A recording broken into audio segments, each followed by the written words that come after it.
The Shadow, who aids the forces of law and order, is in reality Lamont Cranston, wealthy young man about town.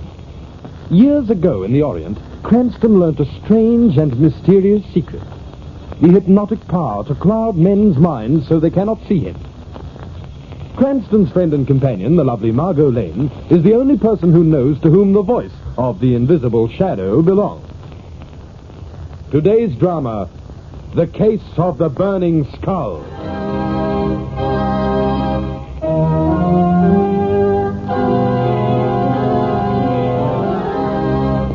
A late afternoon thunderstorm breaks over the city. As the streets empty and everyone runs for cover, two men collide as they dash into the shelter of a small doorway. Sorry. Oh, that's all right. Cranston. Lamont Cranston. Hi, it's Steve Grant. Hello, Steve. Oh, if this isn't the strangest coincidence. Haven't seen you for ages, Steve. How's our promising young chemist? Listen, Lamont. The last I heard, you had a great job with the Guild Chemists Alliance. Still with them? Yes. Lamont. Married? Yes. Lamont, listen to me. You won't believe it, but I was on my way over to see you. I'm in trouble. Oh, what's the matter, Steve? I'm going to die. Oh, well, we all are, sooner or later. But we don't all get special announcements. You did? Yes. When? How? It was last night. I haven't been sleeping well lately, been nervous and high-strung. Been working pretty hard on a new thorium extract. Yes. But about 2 o'clock this morning, I got up for a drink of water. I went into the bathroom, turned on the tap, and then Go on. I saw a burning skull staring at me. You what? I hadn't bothered putting on the lights. In the darkness, I saw a hideous burning skull grinning at me, pale and flickering, burning a dull green in the blackness. Yes. It was a terrible shock. I suppose I must have fainted. When I recovered, it was gone. But I knew it was a warning. Now, look here, Steve. You should realize that the obvious fact of the matter is that you're tired, overworked, possibly headed for a nervous breakdown. It was a presentiment, Lamont, a warning. It was an hallucination. Now, you pay attention to your Uncle Lamont. You want my advice? Oh, yes. Now, here's the address of a friend of mine, Dr. Neil Harrison. He specializes in your kind of case. Too much work and too much imagination. You go and see him at once. Then you don't think that skull... My dear Steve, the most horrible presentiment in the world can be dispelled with bicarbonate of soda and 2 weeks in the country. I know.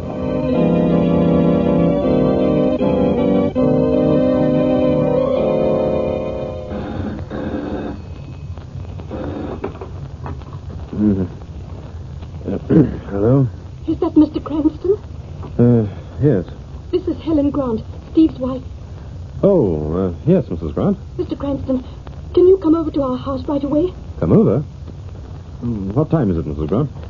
It's 5 o'clock, almost dawn.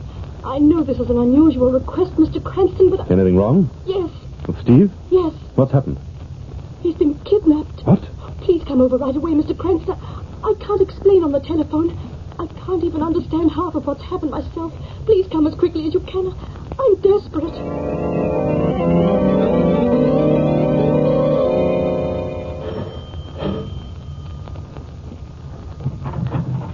Oh, Mr. Cranston, I'm so glad you're here. I've been half out of my mind with worry. Now, Mrs. Grant. Suppose I come in and you tell me all about it. Yes, you come in. Please sit down, Mr. Cranston. Thank you. Now, Mrs. Grant, from the beginning. Well, it was about midnight. I'd gone to bed and had been asleep a few hours. Suddenly I awoke. I'd heard a sound, an awful sound. What was it? It was a kind of sobbing. Seemed to come from Steve's bedroom across the hall. What did you do? I got up and went to the door of my room. I opened it. It was dark in the house. In the blackness, I saw... What? A burning skull. You're sure of that? Yes, it was just a little distance away. It was coming out of Steve's room, floating in the air, burned with a green, flickering flame. Oh, it was ghastly. What did you do? I screamed, then I fainted. When I came to, it was gone. I rushed into Steve's room to tell him. Steve was gone, too. I see. All his clothes were still in his room, everything. He hadn't packed and left. It's obvious he was taken away. Taken by that horrible skull. We're going to find Steve, Mrs. Grant. You know, I believe in the existence of murder, burglary, kidnapping, crime, clever criminals. I believe in almost anything. But I don't believe in ghosts.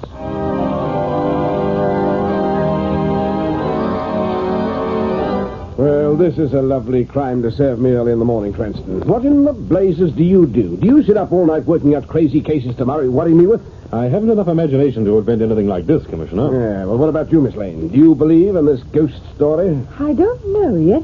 I want to hear the rest of the story. That's all there is to it. First, Grant came to me with his story about Burning Skull, and then Mrs. Grant. Was it a kidnapping, Lamont? Perhaps.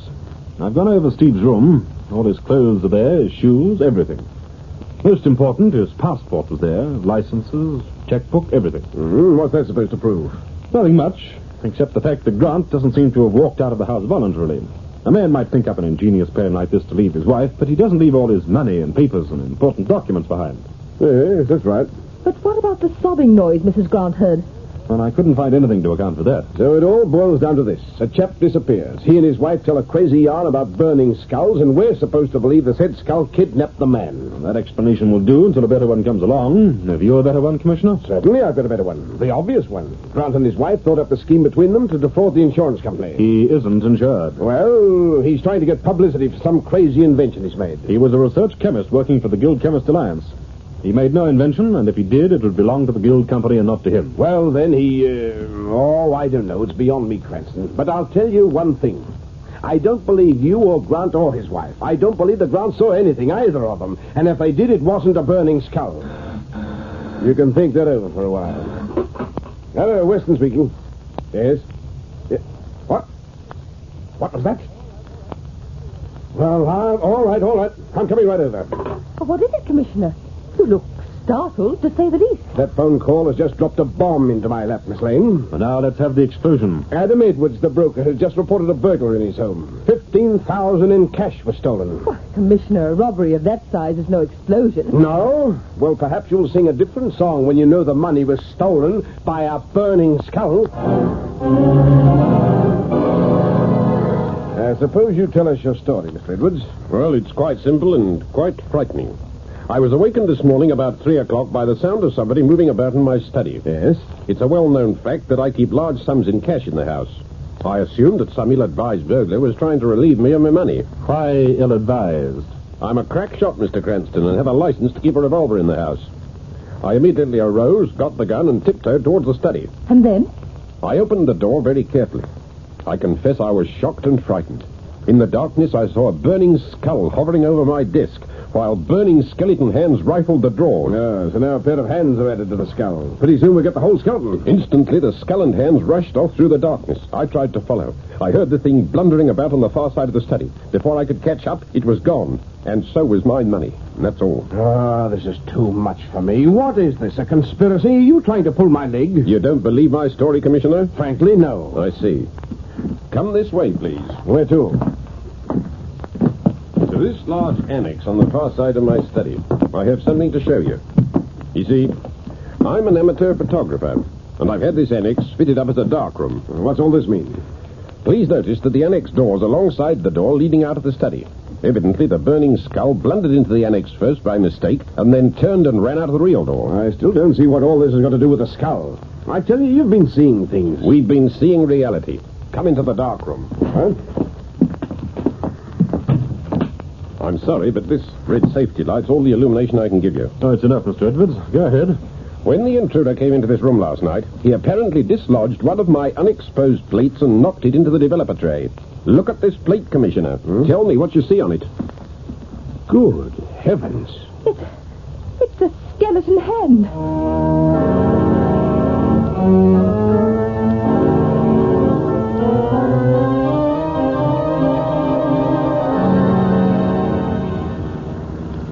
Well, this is a fine thing, Mr. Cranston. A fine thing indeed. What's worrying you, Margot? What's worrying me? That's the question I've been wanting to ask you. You sit around all day as though it were gloomy Sunday. I was thinking...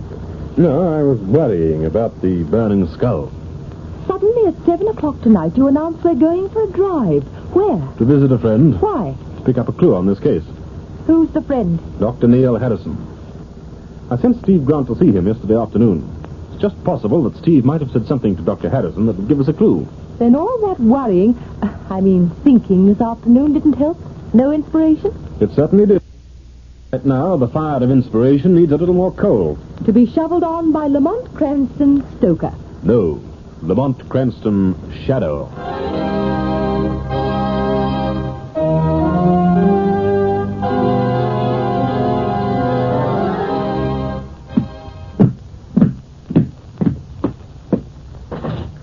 Next patient, please. That's odd. Waiting room's empty. I could have sworn I had a patient come in. Who's that? Your patient, Dr. Harrison. Patient? Where? An invisible patient, Doctor. Oh, this is absurd. It's some trick.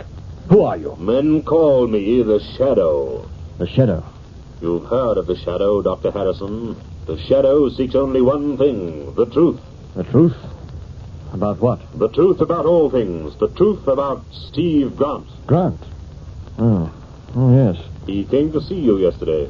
Yes, Lamont Cranston sent him. You treated him? No, I didn't. Why not? The truth, Dr. Harrison. Yes, I'll tell you the truth.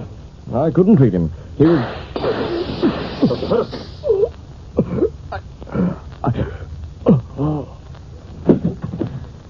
He's dead. Shot by somebody from outside that window.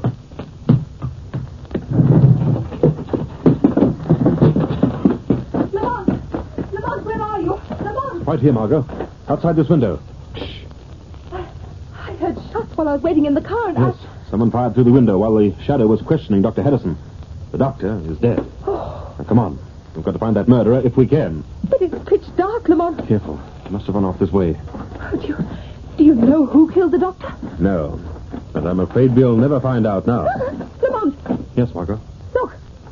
Running down the street. Way up there, Lamont. Yes, I see it, Margot. It's a burning skeleton.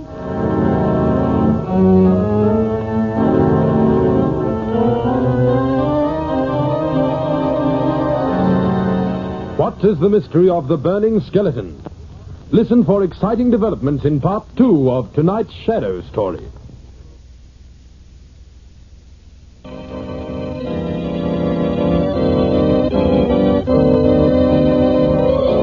And now, back to the Shadow. We pick up our story as Commissioner Weston is interviewing Margot and Lamont at police headquarters. Cranston, this is the most insane case I've ever heard of. Well, there's nothing insane about it. Harrison was shot dead. The murderer fired through that window. It was a .38 caliber slug that pierced Harrison's heart. What could be more realistic than that? Nothing. Outside of the fact that you claim a glowing skeleton finger pulled the trigger. We saw the skeleton, Commissioner. Oh, I believe you, Miss Lane. Too many people have seen it for me to hold on to the hallucination theory. But I only wish I could see it just once. Commissioner. Yes, what is it, Muldoon? We've just picked up a message from one of the patrol cars. Yes? They've located the burning skull just break into the Zircon Jewel store on High Street. He's in there now. If we rush, we can get over there in time to trap him coming out. Let's hurry, Commissioner. This time it looks like you're going to get your wish.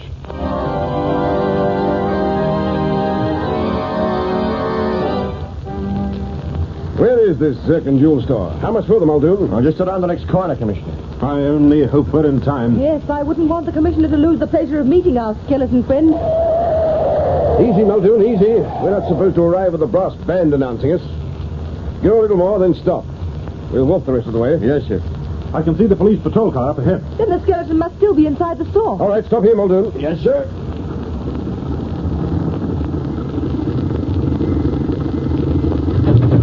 Now, come on. And remember, let's keep quiet. This is our big chance to know. Commissioner! Who in places are those maniacs? Look, he's coming out. It's a burning skeleton, Commissioner. Good heavens. Well, come on, let's get after him. Grab him, you men. Don't let him get away. They're shooting wild, Commissioner. Now, I can't blame him at all, the saints preserve me. But that's a nasty thing to be seen in the dark. He's getting away. Faster. It's no use, Commissioner. We'll never get him. No one will ever get him. Now, don't start any superstitious nonsense, Muldoon. Muldoon's right, Commissioner. The skeleton's vanished. We couldn't hold him, sir. We did the best we could. He got O'Brien. This is a fine thing. What's the matter with you? Are you a lot of babies afraid of skeletons? All right, then. Let's get back to the Zircon store and see how much the skeleton got away with this time. Wait. All right, what now? Apparently our thief did not get away with all he took. Look on the ground there. Lamont, there's 3 unset diamond brilliants. I've got them. Here you are, Commissioner. Hold. Smoke. What's the matter? Have a close look at these diamonds. Look at the color. Color? They've turned blood red.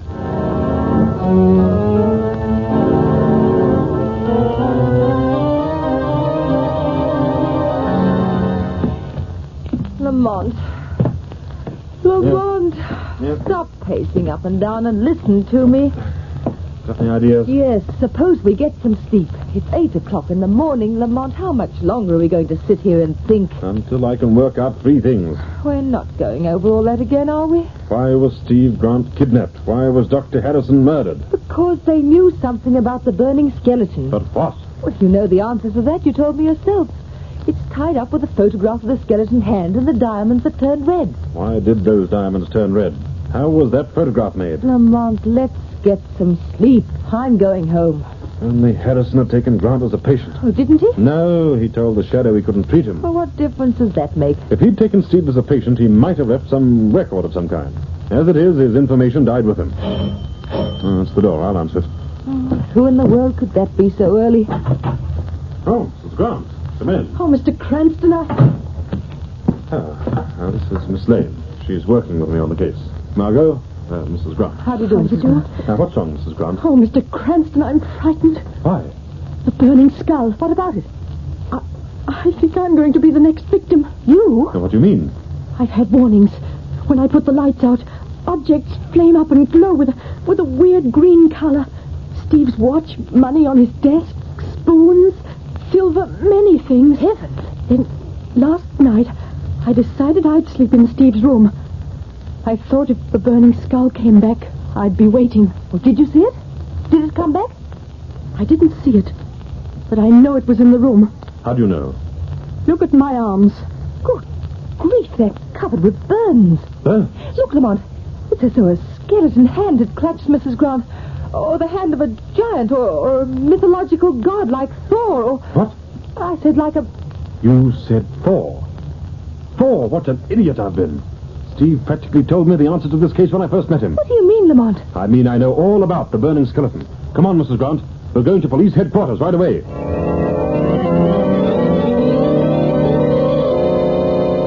Now, just a minute. As I said before, don't all talk at once. All right, then. Now, what do you want me to do about Mrs. Grant, Cranston? Here's the idea. You're to take Mrs. Grant into protective custody. It's to be kept secret. Why? You'll find out soon enough. At 6 o'clock tonight, I want you to give this news item to the paper. I've written it out for you. Oh, Cranston, break it down a bit, will you? Look, you're making me dizzy. Now, listen, Commissioner. Do you want to get your hands on the burning skeleton? What a question. Then do exactly what I've told you. And what in blazes are you going to do? I'm going to trap the burning skeleton.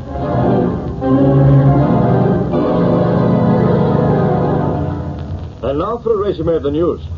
In an attempt to protect the wife of Steve Grant, the police have taken Mrs. Grant into protective custody.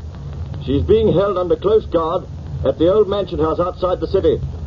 There, in a lonely building set in lonely fields, the widow of Steve Grant wonders about the fate of her husband and the strange burning skeleton that was his doom. Set it off, Margot. That's fine. Now, what time is it? 8 o'clock. And our skeleton has known the news for 2 hours. We'll be here soon. Here at the mansion house? Correct. Under the misapprehension that Mrs. Grant is here, too. But he's only going to find us. Just the 2 of us. The 3 of us. You're forgetting the Shadow. Oh. But look here, shouldn't you be the Shadow now? Suppose our burning skeleton walks in unexpectedly. He can't. We'll have plenty of warning of his coming. I've run a circuit of electricity in a circle around the field surrounding this house. But how will that warn us? There are 4 concentric rings circling this house, Margot. Each is made of a single wire carrying enough current to signal when the skeleton steps over. We'll hear the signals on this electroscope connected with the circuits. But wouldn't any person crossing those circuits cause the signal to sound? Not any person, Margot. Just our friend. Why? Because of the peculiar constitution of his body. You see, just a minute. That's the electroscope. The skeleton? Yes. He's inside the outermost circuit. He's inside the second circuit. He's inside the third. Now, you know what you have to do? Time to put out the lights and hide in the cupboard beside the switch. Right.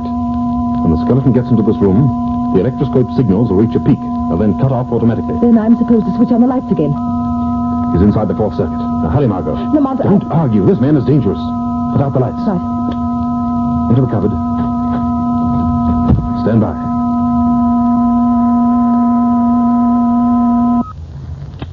What's that?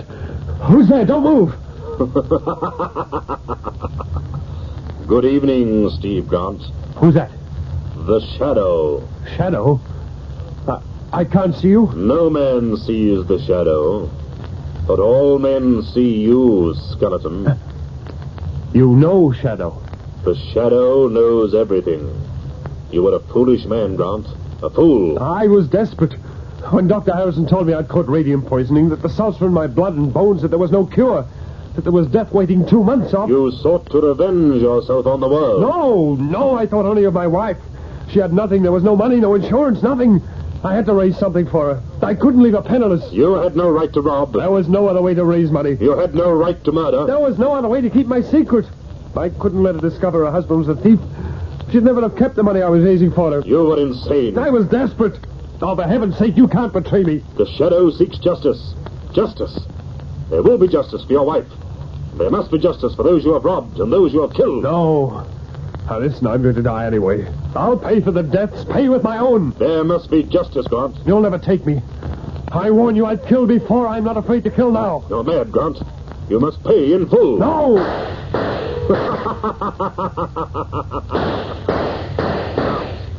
How can you kill an invisible shadow? Whatever you are, I'll kill you. Kill the shadow with what? Not now, perhaps, but another time. I'm powerful, Shadow, as powerful as you. These burning salts in my bone and flesh give me a power no man has ever realized before. I'll return for you soon. You will never leave. Try and stop me. You can't escape the Shadow, Grant. Try and stop me. Stop, Grant. Shadow! Stay there, Margot. Keep out of this. I'm going with you. There he goes, across the field. You can see the glowing skeleton running. Keep back, Margot, if you value your life. Why? What's the matter? Grant is running towards the high-tension wires on the road. If he gets too close to that tremendous current, stop, Grant. Stop running. No one will ever stop me. No one will ever stop me. If you value your life, don't move another step. Stop. Shadow, He's dead.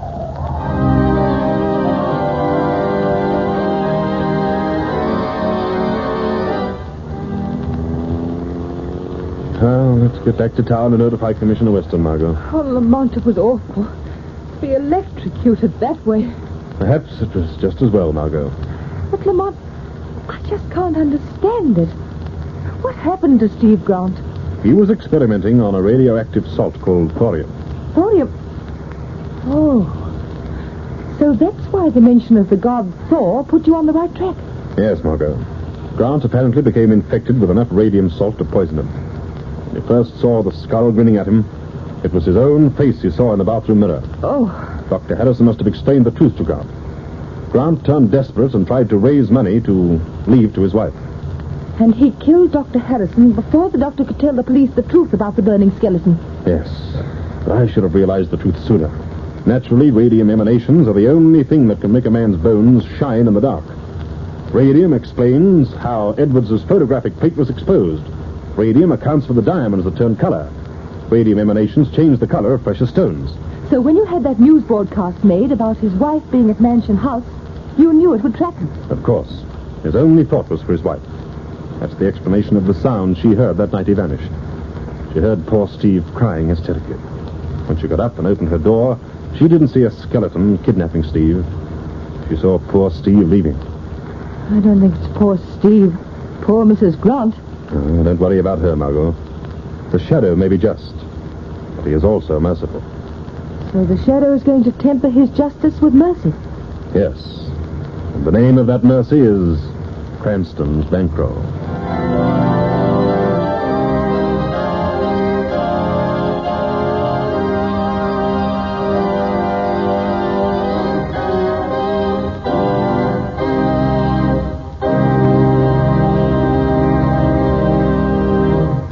In a moment, I shall return with further news of The Shadow.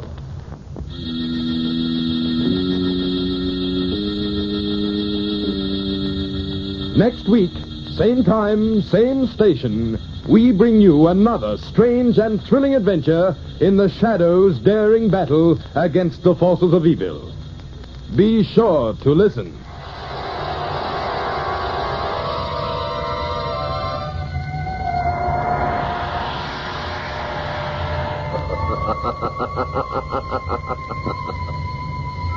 As you sow evil, so shall you reap evil. Crime does not pay, The Shadow knows.